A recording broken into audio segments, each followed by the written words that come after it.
welcome. Joining me today, Professor Steve Hánki. Hánki is a professor of applied economics at the Johns Hopkins University.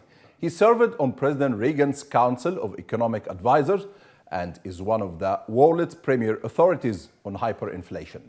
Hánki is a senior fellow at the Cato Institute in Washington, D.C., a senior fellow at the Independent Institute in Oakland, California, and a contributing editor at Central Banking in London. In 1998, he played an important role in establishing new currency regimes in Argentina, Estonia, and Bulgaria, among other countries.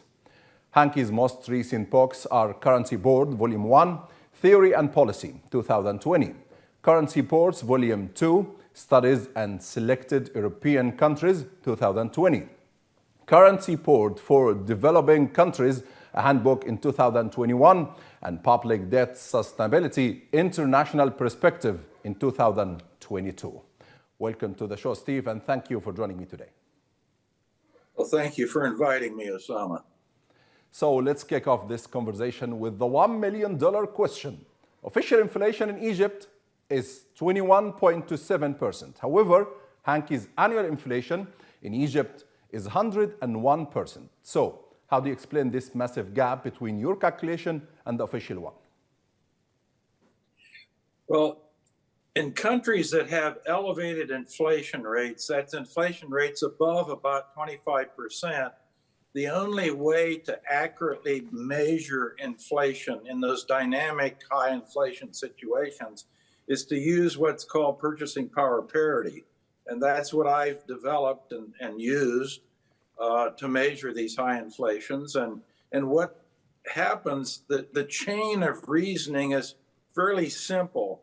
You look at the change in the exchange rate and translate that into what is an implied inflation rate. And as you say, in Egypt, it's right now 101%. It's about 5 times higher than the official rate. And from my Egyptian friends that I speak with on a regular basis, they tell me that on the street, 101 is pretty close.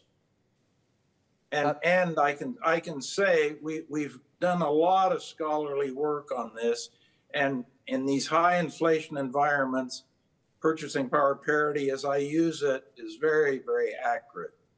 And how the government calculates its inflation rate? Well, the government has they do it in a standard way, like most governments. They have a basket of goods and services that they put in the basket, and they go out and sample and get measurements of these price changes of all the items in the basket every month, and then they come up with a monthly inflation number, and that's where you get inflation at 21.27% in Egypt. The problems are enormous because, number one, they often don't have they don't have everything in the basket. My basket has everything in it. Everything being transacted in Egypt is in my basket. The official basket is a little tiny basket without very many items in it. So that's one problem. Then you have all kinds of problems in high inflations. What if you go out the first day of the month to get the calculation, but the index, the basket, comes out at the end of the month? Well, in a month, a lot of inflation can occur. So you're always kind of behind the curve, shall we say. And then in a place like Egypt, where you have a lot of corruption, you know they manipulate the data. So the data are basically manipulated. So those are the 3 problems. The basket isn't totally inclusive, and in high inflation situations, that can be very important. The second thing is that there are all kinds of sampling and data errors, technical errors that you get into. And 3, in a place like Egypt, as I say, you've got a lot of corruption and unreliability in the civil service and government. So you know they're doctoring the data, or they might be. We don't know. Do you think, Steve? Yeah, and do you think that the government basket is tiny? This is intentionally by the government? It often is. I have no proof in Egypt that it is. I can say historically, studying various developing countries like Egypt, where you have endemic corruption, you have big problems with data manipulation. We have a big, long historical record of countries manipulating the data. I would not be surprised if Egypt is manipulating the data. And I'm talking about the government and the regime. In his latest public speech, Egyptian President Sisi said that there is a global economic crisis that Egypt is not responsible for, and the prices are soaring everywhere in the world. So do you agree with the president of Egypt? Do you think the world is facing a global inflation? No. Inflations are always local. President Sisi is just trying to distract from the real problem, which is a local problem. And the local problem is the fact that you have a current, in particular, a currency that's really kind of junk. If you look at the pound since January 2022, little over a year ago, it's depreciated by about 47% against the U.S. dollar. Yeah. Now they came in with a new program supposedly that was blessed by the IMF.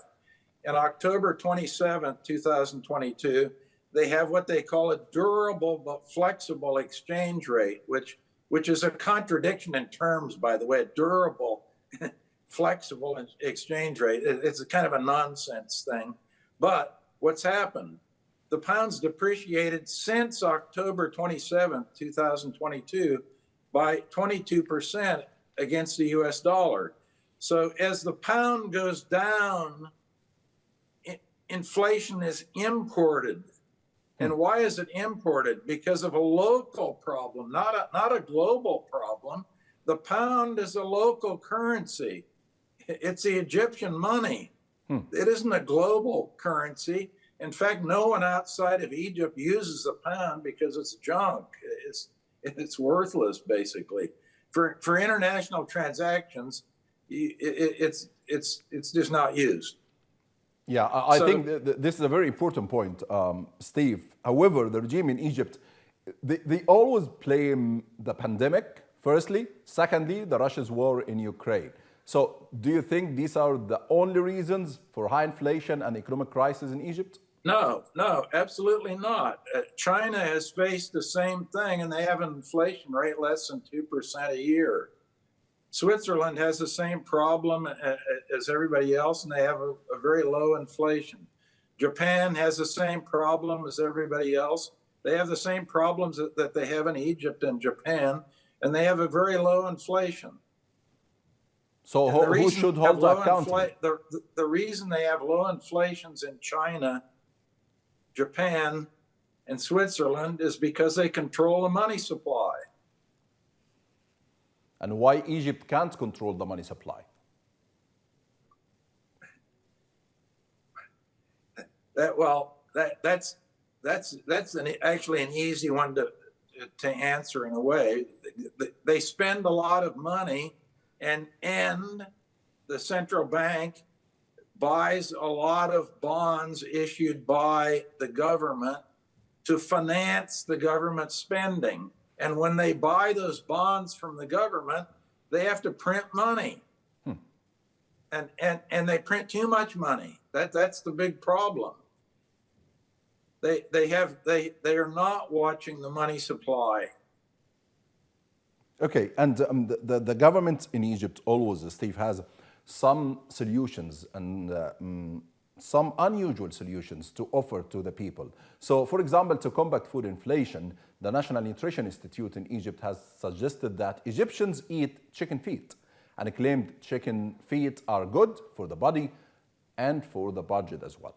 How do you see that? Well, it's kind of a bad joke, actually. I feel sorry for the Egyptians, and there are a lot of Egyptians in poverty right now because of the inflation tax. Because, by the way, inflation is a tax, a huge tax that no one voted on. It's imposing a tax, particularly on poor people, because poor people have to spend all their income just to survive. And every time they spend income, what? They're hit with inflation, and that's the inflation tax. So it hits the poor people much harder than the rich people, because if you're rich, what do? Well, you don't spend 100% of your income, so you're not being hit with that tax over 100% of the income that you're spending. What do? You save, you invest maybe in the stock market, and the stock prices are going up. Or maybe you buy a bigger house and the house price goes up. So you have a hedge against inflation. Poor people don't. They have to spend all their money. They don't save anything. And when they spend 100% of their money, all of the 100% that they're spending is taxed by the inflation. Yeah, and this month on January 11th, which was one of the most dramatic days in Egyptian economic history, you tweeted, and I quote, "Egypt will soon learn an age-old lesson. Contrary to IMF speak, countries can devalue their way to prosperity." How do you explain that? Well, the IMF, by the way, since 1962, there have been many IMF programs in Egypt. Every decade, Egypt has been involved in an IMF program, and none of these programs have worked. And the new program will not work, by the way. It is not working. Starting in October, when they did the durable flexible exchange rate, what did I tell you? The pound collapsed. It went down 22% against the US dollar. So the IMF programs do not work. We've done an extensive study of the IMF programs, and actually countries with IMF programs fare worse than countries that are similar but have no IMF programs. And this devaluing your way to prosperity, the IMF likes to go with these flexible exchange rates, devalue the currency. They say that's going to lead to prosperity. But think of it. If that was true, we would have one of the greatest economies in the world in Venezuela, where over the last few years, they've completely decimated the Venezuelan bolivar. It's depreciated by over 99% against the US dollar. Or go to Zimbabwe. Zimbabwe is in Africa, and it's devalued its currency again over the last year by over 90%. So, and they don't have prosperity. Look at the alternative. The one currency that's actually appreciated in real inflation-adjusted terms since World War I, the only one in the world that's actually appreciated in real terms over time, the Swiss franc. And the Swiss economy does beautifully. They have a tremendous export sector, very stable economy, and a very strong currency. The strongest currency in the world over time is the Swiss franc. And do you think when the IMF published the recent agreements between it and Egypt, they stated some agreements, one of it was reducing the state footprint, including military-owned companies. And some economists published some analysis saying that this is a golden opportunity for the Egyptian economy to withdraw the military grip over the economy. Do you agree with that? Well, yes. The military and government has too much of a grip on the Egyptian economy. But the problem is that the IMF has no way to enforce these conditions. That's why all the IMF programs fail, because the IMF is not in control of things in Egypt. The government's in control. And the government, in my judgment, probably won't do very much. And among other things, they're going to do some stupidities like this huge mega project of a new capital. that will be a white elephant of the highest order. The waste, fraud, and abuse associated with that will be enormous. The corruption will be tremendous. I think it's a completely unwise thing to do, a big distraction. In other words, it's a big distraction for the real problems. What the government is doing, they're saying, we're going to build a new city, but you Egyptians eat chicken feet in the meantime. And by the way, if you look at, for example, the Cato Institute, which you mentioned I'm associated with, they evaluate 165 countries every year on human freedom and economic freedom. And where does Egypt stand? On human freedom, they're 161 out of 165 countries. Economic freedom, 149 out of 165 countries. Rule of law, 144 out of 165. Safety and security, 137 out of 165. The government can't even keep Egypt safe for people to be walking around in the street. Also, the legal system and property rights, 143 out of 165. Terrible rankings in all those structural things. Those are all structural, institutional things that don't get changed very fast. And the rating of Egypt, they're at the bottom of the barrel. But you know, Steve, the governments always do like to argue such a ranking and such an indicator. So the question is, from the government perspective, how these all bad rankings and indicators impact the economy? Well, I've done a number of studies on this, and if the economic freedom scores, the better your score, the higher the potential and the actual growth rate in the economy. So it's very closely related, almost one-to-one.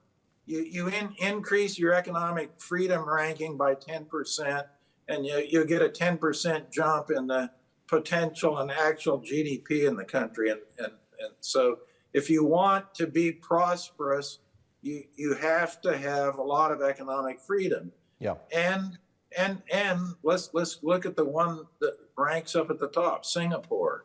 Singapore has a very high, either one or two, I can't remember the rank right now, but they became independent in 1965. Lee Kuan Yew became the president. He introduced all kinds of free market, sound money, security, safety, rule of law, private property, all those things got much better. And Singapore, from 1965 until today, they were one of the poorest countries in the world when they became independent in 1965. Now they're one of the richest.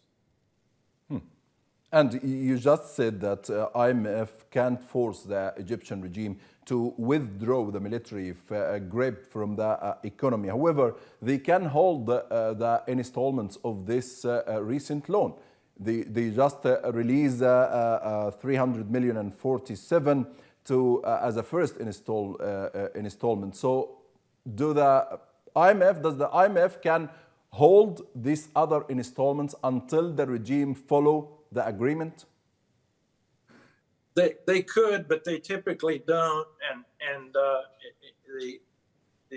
as I say, the whole withholding of installments doesn't really have much teeth. If you look at the history of the IMF, most of the countries that are involved with the IMF are involved on a regular basis.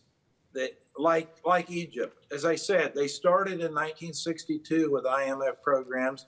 Every decade since the 1960s, Egypt has had an IMF program, and all of them have failed. If they would have worked, there would be no need for the IMF. The pound would be strong. There'd be no inflation. Poverty levels would be a lot lower. The government wouldn't be suggesting ridiculous things like eating chicken feet to control inflation. Now, all of that would have been fixed a long time ago if the IMF program worked. The problem is they don't work. Yeah. And in your recent article, the IMF and Sri Lanka are partners in delusion. You wrote, and I quote, back in April 2022, Sri Lanka's currency collapsed, having depreciated by 44% against the US dollar. According to our measure, inflation reached a stunning 74.5% per year. Sri Lanka even suspended payment on its external debt. Then the IMF fire brigade arrived. So is Egypt on the same track? Do you think Egypt could face Sri Lanka's fate? Yes. The one difference is, and this is fairly important, given the geographic location of Egypt, they have always been the beneficiary of a lot of military and foreign aid for strategic reasons. And that's part of the problem with Egypt, by the way. They've been living off handouts. They pass the begging bowl and they get money because they're in alliances with other partners, and those partners think for some reason they need Egypt for geostrategic reasons.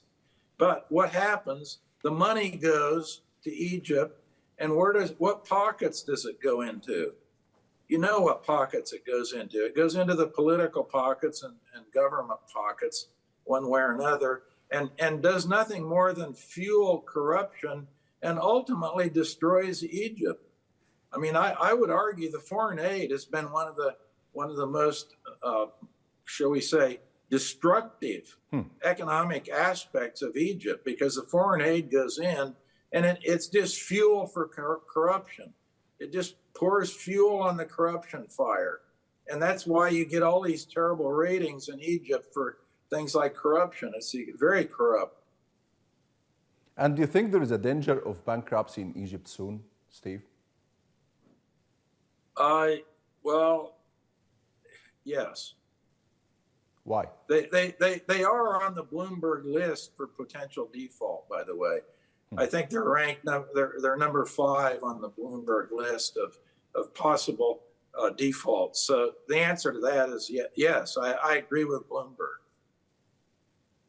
But the government in Egypt keep denying this and saying, look, to 2022, we paid all our debts in this year, and we will keep paying by borrowing another external debts in 2023. But this is an economic circle, and this is our solution. Well, the markets don't believe them because the debt's trading at a huge discount. And as I say, if you look at the Bloomberg list of the countries that are potentially in danger of defaulting, Egypt is on the list. I think it's ranked number 5.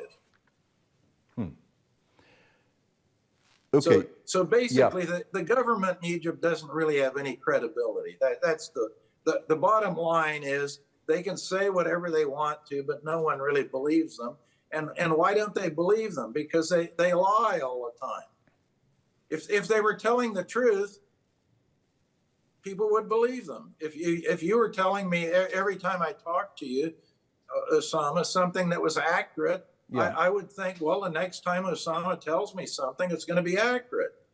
But if you told me something that was wrong every single time and turned out to be a lie, I would think, oh, he can't be trusted. I'm not going to believe what he tells me. And that's the problem with Egypt. And do you think markets now don't trust the government? No. All you have to do. This is not my subjective evaluation. This is an objective fact. If you look at the markets and the market price for Egyptian debt, that's subjectively what the market's telling you.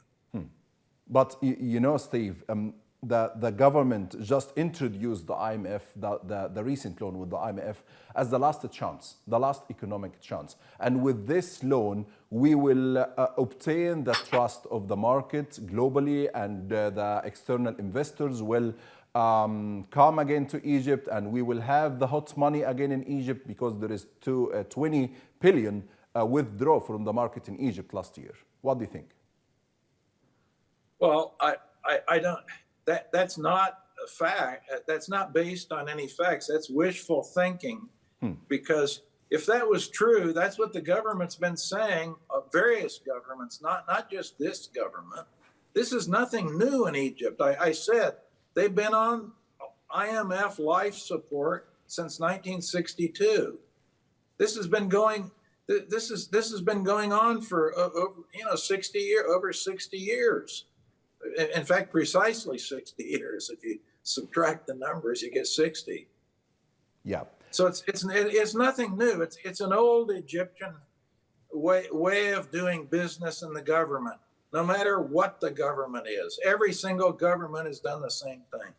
Okay. On January 19th, you tweeted, and I quote, Egypt plans to build a multi-billion-dollar new capital city 40 miles east of Cairo. Meanwhile, Egypt will be required to pay over 100 billion in domestic and foreign debt in the coming years. Amazing. Not a good time to be building a white elephant. But to be honest, Steve, this is a huge debate in Egypt because the presidents keep praising himself as the man who launching a new republic in Egypt with 24 smart cities like the new capital, and many reports and economists said no, with the 60% of Egyptian people at or under the poverty rate. This is not an economic priority. So what are your thoughts on building a new city, spending all these billions on 24 smart cities in Egypt? Well, I think it's a terrible idea. One area in which I have a specialization is infrastructure economics. And I can tell you, all these mega projects turn out to be economic disasters. That's typically, not all, but typically.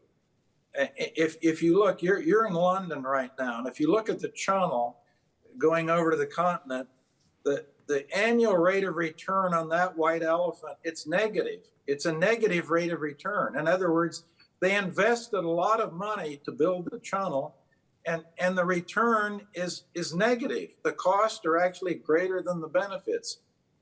And that's typical of all these mega projects that you have. Or sometimes they call them vanity projects, where somebody like President Sisi, he wants a vanity project, a new city, with his name plastered all over the thing. But so President Sisi, they're a bad idea. Yeah. In Egypt, the benefits will be less than the costs, so it will be uneconomic, and on top of it, it will fuel a tremendous amount of corruption. And regarding these benefits from the new capital of these mega project infrastructure projects in Egypt, the government say this project will offer jobs for maybe 5 million in Egypt, attract investors, and offer a foreign currency in the central bank. Do you agree with that? No. Why? I just look at the history of these projects. They don't. That's not how they work. That's how they're advertised. But the advertising is always false. The jobs don't come, and the jobs cost more than they're worth. In other words, the whole thing is kind of a sham, basically. It's a fake. That's the history of mega projects. If you look at the scholarly literature on mega projects, they're always the same. They cost way more than projected. The benefits are way less. And when do they arrive? They don't arrive on time. They arrive way after the deadline that's been set for the finalization of their construction. So do you believe $59 billion new capital city in Egypt is a fake? Yes. Wow.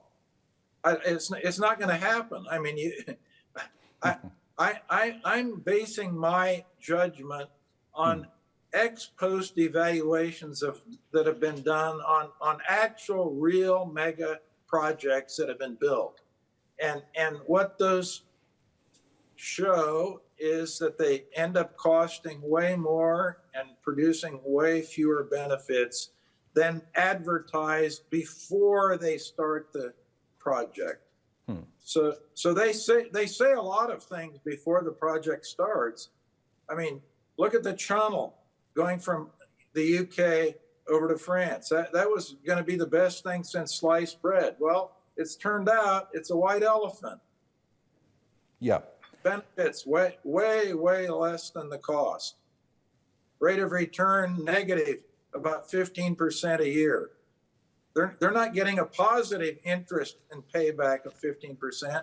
They're getting a negative drain of 15%. And what are your thoughts on the selling assets now? The government, they announced that they will start selling assets. The IMF agreements stated that there is $2 billion will come through Egyptian government selling assets to other countries or investors. This is a solution for the economic crisis in Egypt? In principle, I don't know the details of point number one. I don't know the details of the program, but remember, when I was on President Reagan's Council of Economic Advisors, I was in charge of privatization. That is selling government assets to the public. I was the one who designed that program for President Reagan. And in fact, I was the one who got the word privatization in the Webster's dictionary in the English language at that time. So I do know something about it, and it's a very good idea because most of these governments have a tremendous amount, especially in Egypt and especially the military, all kinds of assets that they should be selling to the private sector. They should be selling to the private sector. The assets would be utilized much more efficiently and effectively, and the government, of course, would receive revenues by selling. And if they're selling these to other countries, to Gulf countries, for example, is it the same benefits, the same positive impact? I don't really have a judgment on that. Okay. If they're selling from one government to the next, that's not really privatization. Yeah. So if they're selling to a private entity, that is privatization. I am an advocate of privatization. I've written a number of books on it, and as I say, I was the one who designed all of President Reagan's privatization program. So it's a topic I know a lot about. Yeah, because you know there is many sovereign funds in Saudi Arabia, United Arab Emirates, and Qatar. They started buying some assets in Egypt in the last 2 months. Well, again, I don't want to make any judgment without seeing exactly who's buying, how they will operate, and so forth. All I can do is tell you in principle, if the government sells an asset to a private entity, that is privatization, and that is good. Because not only will the government receive revenue from the sale of that asset, but those assets will be used more productively in the private sector.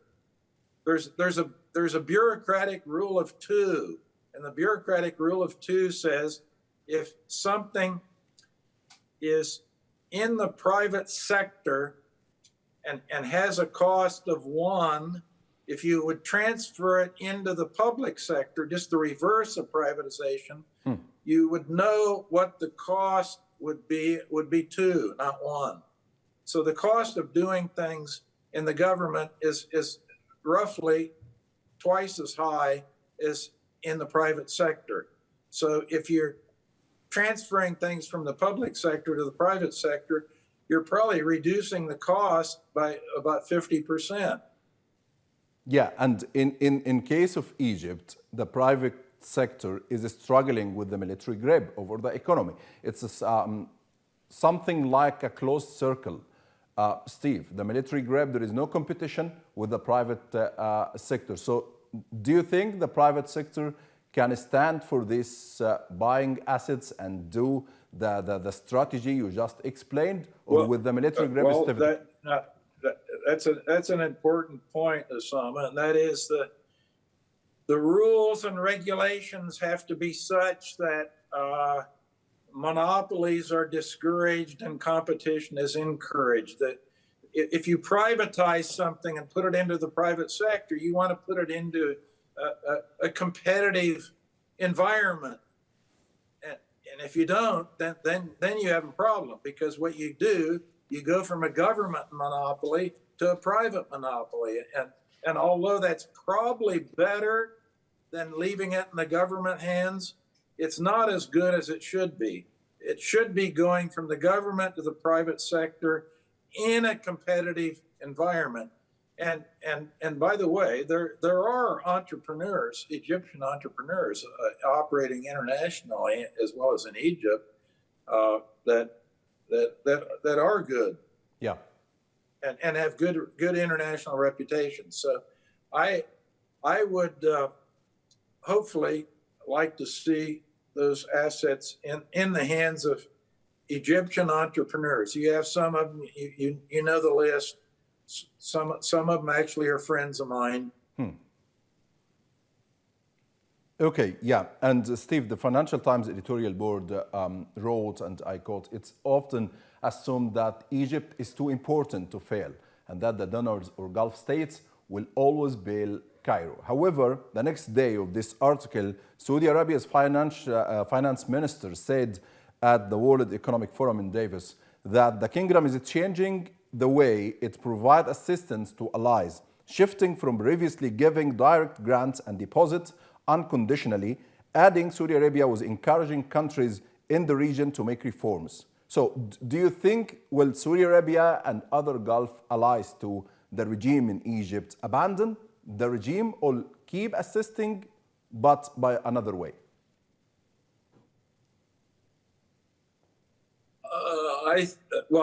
Number one, I think the first article on Financial Times put their finger on it, and that is Egypt is seen as important geopolitically, and that's why they receive aid all the time from everybody, and that's why they have so much aid money going into corruption, and that's why it's actually ruined Egypt. The foreign aid has ruined Egypt.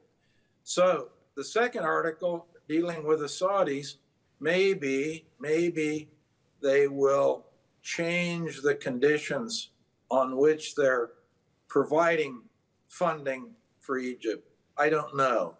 We'll have to wait and see. Yeah. If history is a guide, it won't change very much. Okay, and my final question. But you never know. Yeah. They might be true to their word, and in fact, they might actually put conditions on Egypt that have some teeth in them and force Egypt to make some changes. And this could help the economy in Egypt? Yes. Of course, it would depend on what the changes were, but if they were advocating things like privatizing and getting the military out of all these commercial activities, then I would say yes, that would be very good. And if the IMF don't have the power to force Egyptian regime to withdraw the military, do the Gulf countries have the same power? Oh, I think they have more power than the IMF. The IMF doesn't have any power. We've had 60 years of the IMF roaming around in Egypt, and they haven't done anything. Yep. I mean, it's ridiculous. It is, yes. And my final question, Steve, how do you see the future of Egyptian economy in 2023? Negative. If you look at the consensus growth rate for Egypt, it was